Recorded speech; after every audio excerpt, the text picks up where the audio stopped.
What would you do if you stumbled upon a secret that could change the entire course of a war? In the dense, unforgiving jungles of New Guinea in 1943, a small group of Australian scouts made a discovery so extraordinary that even hardened intelligence officers refused to believe it at first. What started as a routine patrol became the unveiling of one of World War II's most astonishing hidden operations. A network of over 50,000 secret caches that revealed Japan's true ambitions in the Pacific. Before we dive deep into this incredible true story, drop a comment below and let me know where you're watching from, and if you've ever heard about the secret war fought in the jungles of New Guinea. This story has everything: courage, deception, ingenuity, and revelations that shocked the Allied command to its core. The year is 1943, and the Pacific War has reached a brutal stalemate in the mountains and jungles of New Guinea. This is not the war of aircraft carriers and island assaults that dominates the headlines. This is a different kind of warfare, slow, grinding, merciless. The jungle itself is as deadly as any enemy soldier. Malaria, dysentery, tropical ulcers, and the constant rain that turns the earth into sucking mud. Allied forces are pushing slowly northward, trying to drive the Japanese from their entrenched positions. But progress is measured in meters, not miles. Every ridge, every river crossing, every patch of jungle could hide an ambush. In this nightmarish environment, a special breed of soldier emerges. The Jungle Scouts, men who can read the forest like others read books, who can move silently through terrain that would kill most men within days. Among these elite scouts is a unit of Australians led by a man we'll call Sergeant Thomas McKenzie. McKenzie is not your typical war hero. At 42 years old, he's ancient by military standards, twice the age of most of the young soldiers around him. Before the war, McKenzie was a surveyor and prospector in the remote Australian outback, spending years alone in some of the harshest terrain on Earth. He's a man of few words, weathered and lean, with eyes that seem to see everything and judge nothing. His men call him Old Tom, but it's said with respect, not mockery. McKenzie has an almost supernatural ability to read the jungle. He can spot disturbed earth from 50 meters away, can tell how many men passed through an area days ago by studying broken twigs and scuff marks on rocks. The young officers in headquarters don't quite know what to make of him. He doesn't salute properly, often ignores protocol, and has a habit of speaking uncomfortable truths to superior officers who outrank him by several grades. But everyone knows that Mackenzie's scouts have saved more lives than anyone can count, so his eccentricities are tolerated. On a sweltering morning in August 1943, McKenzie and his four-man patrol are moving through a particularly dense section of jungle. In the Finisterre Range, a chain of mountains so remote and hostile that even the local indigenous people avoid certain areas. The mission is routine reconnaissance. Map the terrain, look for signs of Japanese activity, avoid contact if possible. Mackenzie's patrol includes 3 younger soldiers. Private Danny Walsh, a quick-witted Sydneysider who never stops talking. Corporal James Chen, a Chinese-Australian whose family fled Hong Kong and who speaks multiple languages. And Private Billy Ngurang, an indigenous Australian from Queensland whose tracking skills rival even Mackenzie's. As they push through a particularly thick section of jungle, something catches Mackenzie's attention. He raises his fist, the silent signal to halt.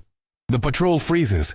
The silence is absolute except for the constant drip of water from leaves and the distant calls of exotic birds. "What is it, Sarge?" Walsh whispers after 30 seconds of motionless waiting. Mackenzie doesn't answer immediately. He's staring at something the others can't see. Finally, he points to a section of jungle that looks identical to everything around it. Vines, ferns, moss-covered rocks. "The vines are wrong," Mackenzie says quietly. "They're growing the wrong direction." Walsh and the others look at each other in confusion. It's Billy who sees it next. He's right. Those vines were placed there recently. What Mackenzie has spotted is so subtle that 1,000 soldiers could have walked past without noticing. Someone has carefully arranged vegetation to conceal something, and they've done it skillfully, but not perfectly. As the patrol carefully approaches, Mackenzie uses his knife to part the vines, revealing what appears to be solid rock face. But when he taps it with the pommel of his knife, it sounds hollow. "We've got something here, boys," Mackenzie mutters, and there's something in his voice the others have never heard before. Excitement mixed with unease. It takes them an hour of careful work to find the WWII entrance, a carefully fitted section of false rock that's actually painted canvas stretched over a wooden frame hidden behind a genuine boulder. When they finally pull it aside, the opening to a cave is revealed, and the interior is stacked with wooden crates bearing Japanese military markings. The patrol exchanges glances. This is far more than they expected to find. McKenzie orders Walsh to stand guard while he and the others investigate. Inside the cave, which extends back nearly 20 meters, they find something extraordinary. There are dozens of crates containing ammunition, rifles, medical supplies, tinned food, and engineering equipment.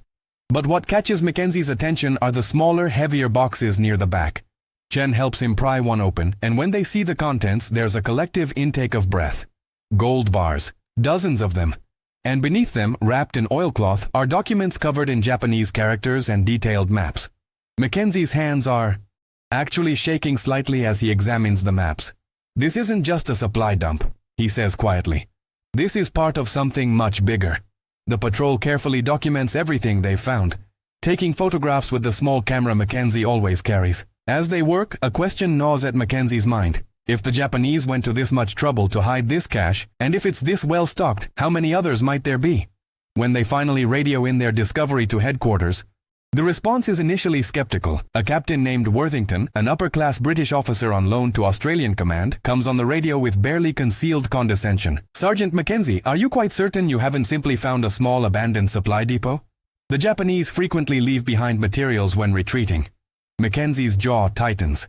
He's dealt with officers like Worthington before. Men who think war is fought from a desk. Men who trust reports more than reality. "With respect, sir, I know the difference between abandoned supplies and a hidden cache. This was deliberately concealed and is well maintained, and the documentation suggests it's part of a network." There's a pause. "Sergeant, I appreciate your enthusiasm, but I think you may be extrapolating beyond the evidence. Log the location, secure what you can carry, and continue your patrol. We'll send a recovery team when possible." McKenzie exchanges looks with his men. Walsh is shaking, his head in disgust. Typical brass. Won't believe it until it's typed up in triplicate and stamped by 3 different committees. But McKenzie doesn't give up that easily. He does something that could get him court-martialed. He goes over Worthington's head. Using his patrol radio on a command frequency he's not supposed to access, McKenzie contacts Australian intelligence directly, asking for Lieutenant Colonel David Harper, an intelligence officer McKenzie had worked with months earlier on a different operation. Harper had been impressed by McKenzie's field instincts and had told him, "If you ever find something unusual, you contact me directly. Protocol be damned." When Harper comes on the line and McKenzie describes the cache and the documents, there's a long silence. "Tom, how confident are you that this is significant?" Harper asks. "Sir, I've been reading terrain and enemy behavior for 20 years. First in the outback, now here. This is deliberate, this is sophisticated, and those documents and maps suggest a much larger operation. I think we've found the edge of something the Japanese have been hiding from us." Another pause. "All right, Tom. I'm sending a team to your location. Do not, under any circumstances, let anyone else touch those documents until my people arrive. And Tom, if you're right about this, you've just made a discovery that could change how we understand this entire campaign." 3 days later, a specialized intelligence team arrives at the cache. Location led by Harper himself and including Japanese-speaking translators and cryptography experts. With them, inexplicably, is Captain Worthington, who appears irritated at being dragged into the jungle. As the team begins examining the cache in detail, the translators start working on the documents McKenzie found. What they discover is stunning. The papers contain detailed logistical plans for a network of supply caches extending across hundreds of square kilometers of New Guinea's interior. There are coordinates, coded designations, and inventory lists. One document, which appears to be a high-level operational order, refers to Operation Tanbo, field operation, a systematic plan to establish hidden supply networks that could sustain Japanese forces for years of jungle warfare, independent of traditional supply lines that Allied naval and air forces were increasingly disrupting. As the translators explain their findings, Worthington's expression shifts from skepticism to shock. "Are you suggesting the Japanese have been building a hidden supply empire across this entire region?" Harper nods slowly, his face grim. "That's exactly what we're suggesting. And if these documents are accurate, we're talking about potentially tens of thousands of caches." Worthington, to his credit, sets aside his ego in the face of the evidence. "This is beyond my experience. What do we do?" Harper turns to McKenzie, who's been standing quietly at the edge of the group. "Sergeant McKenzie, you found this. What's your assessment?" Every eye turns to the grizzled scout. McKenzie takes his time before answering, studying the maps spread out on the cave floor. "The Japanese are thinking long-term. They knew we'd cut their supply lines eventually, so they've been stockpiling for years, probably since they first occupied this region. Every cache is placed in terrain that's naturally defensible and easily hidden. My guess? There are spotters, possibly even caretakers, watching some of these sites. The locations are too well chosen to be random. Someone with deep knowledge of this jungle planned this. An intelligence officer, a young lieutenant named Sarah Morrison who specializes in logistics, speaks up. If this network is as extensive as these documents suggest, we're talking about a capability that could sustain Japanese resistance far longer than we've estimated. They could be preparing for guerrilla warfare that could last years. The weight of this realization settles over the group like a physical presence. Harper makes a decision. We need to find more of these caches, map the entire network, and we need to do it quickly before the Japanese realize we've compromised them. Sergeant McKenzie, I'm requisitioning you and your patrol for this operation. I'm also giving you command of an expanded scout unit, 12 men total, the best jungle scouts we have. Worthington starts to object. Colonel, with all respect, McKenzie is enlisted, he's not even an officer. He can't. Harper cuts him off, his voice cold as ice. Captain Worthington, this is an intelligence operation now, not a standard military command. I need someone who can read this jungle, not someone who can write proper reports. McKenzie stays in charge of field operations. It's a stunning moment. A sergeant given tactical command over an operation that could involve dozens of personnel, including officers. But Harper understands something that the military establishment often forgets. In specialized operations, expertise trumps rank. McKenzie accepts the assignment with a simple nod. But his men can see something shifting in his weathered face. This has become personal for him now. A puzzle he's determined to solve.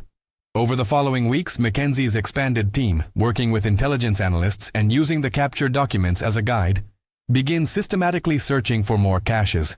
They develop a methodology. Study the terrain. Look for patterns in the Japanese hiding. Techniques, use indigenous knowledge of the land, and follow the logic of a quartermaster who needs to balance concealment with accessibility. It's grueling work. The team is moving through some of the most hostile terrain on Earth, often spending days soaked to the skin, battling insects, mud, and the constant threat of Japanese patrols or booby traps. But McKenzie drives them forward with quiet determination. Walsh jokes that old Tom has gone full obsessed, but even he admits he's never seen their sergeant so focused. Billy the indigenous tracker proves invaluable, spotting signs that even McKenzie misses. Chen's language skills allow them to quickly assess documents found in each new cache. The team begins finding caches at a rate that shocks headquarters. First 5 more, then 10, then 20. Each discovery follows a pattern. The caches are hidden in caves, under false rock formations, beneath the forest floor, even in specially constructed underwater containers in rivers. They contain standardized supplies, weapons, ammunition, food, medical supplies, tools, communication equipment. Many also contain gold or other valuables, presumably to bribe local populations or for emergency use. And almost all contain documents that reference other cache locations, though usually in coded form. Back at headquarters, intelligence teams are working around the clock to decode the Japanese system. Lieutenant Morrison has become the lead analyst on what's being called the McKenzie network investigation. She's mapped every discovered cache and is using pattern analysis to predict where others might be located. The scale of what they're uncovering is breathtaking. This isn't just military logistics. It's evidence of a Japanese strategy that assumed prolonged occupation and resistance even in the face of Allied advances. The Japanese, it seems, were preparing to turn New Guinea into a fortress that could bleed the Allies for years. But as the operation continues, tensions begin emerging. Captain Worthington, now officially attached to the operation as a liaison officer, increasingly clashes with McKenzie over methods. Worthington wants systematic, methodical searches following military doctrine. McKenzie wants to follow his instincts and the patterns he's seeing. During one heated exchange at a forward command post, Worthington explodes. Sergeant, you cannot simply wander through the jungle following hunches. We need proper reconnaissance, proper planning, proper military procedure.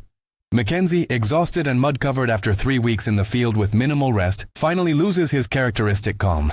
Captain, with all due respect, your proper procedure wouldn't have found the first cache, let alone the 93 we've now discovered. The jungle doesn't give a damn about military doctrine. Worthington's face goes red. That's insubordination, Sergeant. Just because Colonel Harper gave you tactical authority doesn't mean you can... Harper, who's been listening to this exchange, intervenes. Captain Worthington, Sergeant McKenzie is getting results. That's what matters. Now, either contribute constructively or get out of the way. The discovery rate continues to accelerate. By October 1943, McKenzie's teams have found over 200 caches. The intelligence value is enormous. They're capturing intact equipment, disrupting Japanese logistics, and gathering intelligence on enemy planning. But McKenzie becomes aware of something troubling. Some of the caches they're finding show signs of recent visitation. Supplies have been rearranged, some items are missing, and in one case they find evidence that someone was present mere hours before the Australian team arrived. They know, McKenzie tells Harper during a secure radio communication. The Japanese know we're finding their caches. They're checking them, probably trying to move the most valuable materials. Harper's response is immediate. Can you intercept them? Catch whoever's checking the caches? McKenzie considers this carefully. We could. But sir, I think there's something more valuable we could do. If they're checking caches, they're following a pattern. If we can figure out that pattern, we could predict which caches are most important to them, probably the ones with the most strategic materials or intelligence value. This insight leads to a new phase of the operation. Instead of just finding and securing caches, McKenzie's team begins setting up surveillance on selected sites, watching to see if Japanese personnel visit them. It's dangerous work. They're essentially baiting traps with themselves as potential targets, but it pays off. In early November, Billy spots a small Japanese detail approaching a cache that McKenzie's team had discovered but deliberately left undisturbed. The detail consists of 2 soldiers and a civilian, an older Japanese man in non-military clothing who moves through the jungle with surprising ease. The Australian team watches silently as the Japanese party enters the cache, spends 20 minutes inside, and then departs, heading deeper into the jungle in a direction that doesn't correspond to any known Japanese positions. That civilian, McKenzie whispers to his men. He's the key. He's not military, but he's checking these caches. My guess? He's one of the original planners, someone who knows the entire network. Harper approves a tracking operation, and for 2 days, McKenzie personally shadows the Japanese civilian and his escorts through the jungle. A nerve-wracking exercise in stealth that pushes even his considerable skills to the limit. The tracking operation leads to a stunning discovery. Hidden in a particularly remote valley, accessible only through a narrow gorge that would be easily defensible, is what can only be described as a master supply depot. This isn't just a cache. It's an underground complex carved into a hillside, carefully camouflaged and protected. When McKenzie's team, now reinforced with additional soldiers, finally assaults and captures the site after a brief but intense firefight, they find something that changes everything. Inside the complex are thousands of crates, enough supplies to sustain a brigade-sized force for months. There are communications equipment, detailed maps of every cache in the network, and most significantly a complete archive of the Operation Tanbo planning documents, including the names and roles of everyone involved in its implementation. The civilian McKenzie had tracked turns out to be Takeshi Yamamoto, a former surveyor and engineer who had lived in New Guinea before the war and who had been instrumental in designing the entire cache network. When captured, Yamamoto initially refuses to speak, maintaining dignified silence despite hours of interrogation. This is where Sergeant McKenzie does something unexpected that will become legendary. After 2 days of fruitless interrogation by trained intelligence officers, McKenzie asks permission to speak with Yamamoto alone. Worthington is appalled. A sergeant interrogating a high-value prisoner? That's absurd. He has no training in interrogation techniques. But Harper, who has come to trust McKenzie's judgment implicitly, approves it. When McKenzie enters the small tent where Yamamoto is being held, he doesn't come as an interrogator. He comes as one professional to another. Through Chen, who translates, McKenzie begins talking to Yamamoto not about the war, but about the land. McKenzie describes his years as a surveyor in the Australian outback, the challenges of reading terrain, the satisfaction of mapping unknown country. Yamamoto, despite himself, begins to respond. He describes his pre-war work in New Guinea, his love for the land, his professional pride in the cache network he designed. For over an hour, the 2 men, enemies in war, speak as fellow professionals who understand terrain and logistics in ways that most soldiers never will. Finally, McKenzie asks the question that matters. Mr. Yamamoto, you know the war is turning. Your supply lines are being cut. Your forces are being pushed back. This network you built, brilliant as it is, has been compromised. We've found most of the caches and we'll find the rest eventually. I have to know, how many caches are there in total? Not for tactical advantage, but because I need to understand the full scope of what you built. Professional to professional. Yamamoto is silent for a long moment, and those watching the interrogation through a gap in the tent think he's going to refuse again. But then something shifts in his face. Perhaps exhaustion, perhaps respect for a fellow craftsman, perhaps simply the realization that McKenzie is right and the operation has failed. 53,417, Yamamoto says quietly in English, surprising everyone by revealing he speaks the language. That is the total number of caches we established between 1941 and 1943. Across New Guinea and some in the Solomon Islands, your forces have found approximately 600, less than 2%. The silence that follows this revelation is absolute. The scale of what Yamamoto is describing is beyond anything the Allies had imagined. 50,000 hidden caches. The implications are staggering. Years of preparation, massive resource investment, and a level of strategic planning that speaks to Japan's determination to hold the Pacific territories against any Allied advance. When Harper and the other intelligence officers burst into the tent after hearing this over the monitoring equipment, they're stunned into near speechlessness. Worthington, for once, has nothing to say. He simply stares at Yamamoto, then at McKenzie as if unable to process what's just occurred. Harper takes McKenzie aside. "Tom, how the hell did you get him to talk when trained interrogators couldn't?" McKenzie shrugs, uncomfortable with the attention. "I didn't interrogate him, sir. I just talked to him. He built something extraordinary, spent years of his life on it. Sometimes people just want someone to understand their work, even if it failed. Especially if it failed." Over the following hours, Yamamoto provides detailed information about the cache network's organization, the coding system used in the documents, and the locations of key regional depot complexes like the one where he was captured. He does this, he explains, not